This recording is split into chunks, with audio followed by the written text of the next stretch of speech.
I wish we got more Molly. Like, Molly was great this episode. And I wish we would have gotten more of that.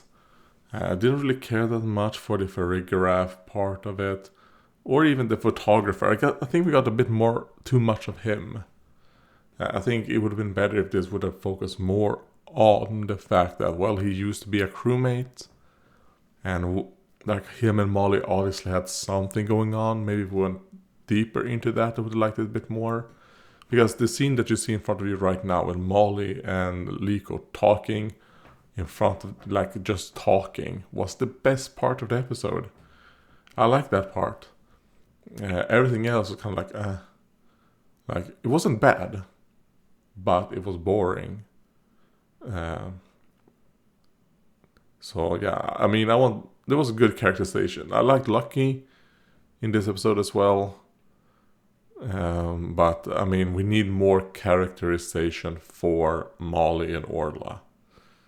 And I wish this episode would have given us more of Molly. Because it's not like we get a lot of her. And I think it would have been good if she was the main character of this episode. That's what I wanted.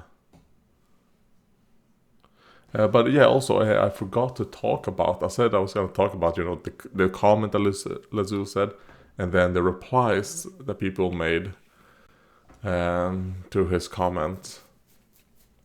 And I'll just reread it right now. Comment by Duplin on episode 75 was, it was a really nice episode and all, but what exactly did Lucius die for? He got stuck inside the barrier, and then the crystals were stopped by Terapagos and the 6 heroes. Lucius just died because he stood too far forward. And I answered, I don't think Lucius is dead because he did not appear in the crystal pond. I'm not entirely sure yet why he needed to stay behind, but I'm sure they have a plan. And I still stand for that. I'm sure they have a plan on why Lucius needed to stay back. Because it seemed, and I'm getting hiccups, of course. It's like the universe doesn't want me to talk about this. I think they're doing something similar to how in the Lucario Mew movie, I don't remember which, there was a Pokemon movie that starred Lucario and Mew, Ash, Brock, Max, and May. It's like the Gen 3. It was a Gen 3 movie going into Gen 4. And in that movie, the Lucario's master, his master, stood behind.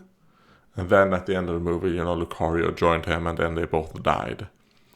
I think there's not, I'm getting like similar vibes of this from Lucius.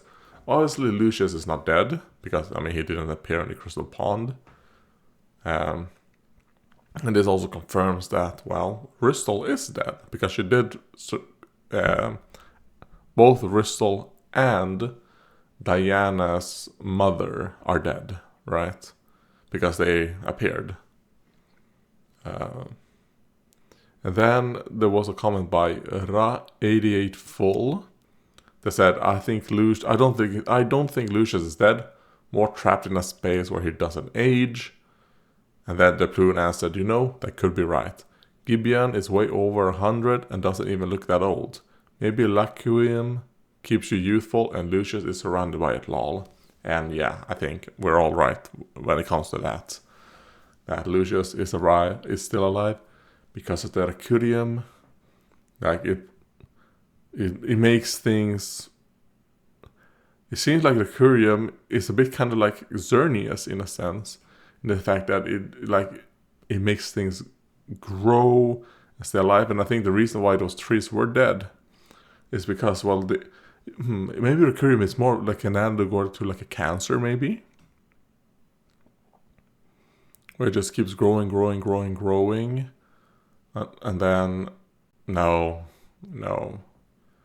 I think maybe they do, and then leaves death and destruction in its wake.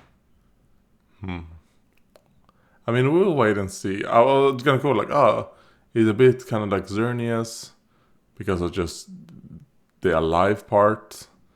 But then I kind of like, oh, that's pretty much it. There really isn't anything else that's pretty close to Xerneas. So yeah, I mean, I think the show is the best when it focuses on that stuff.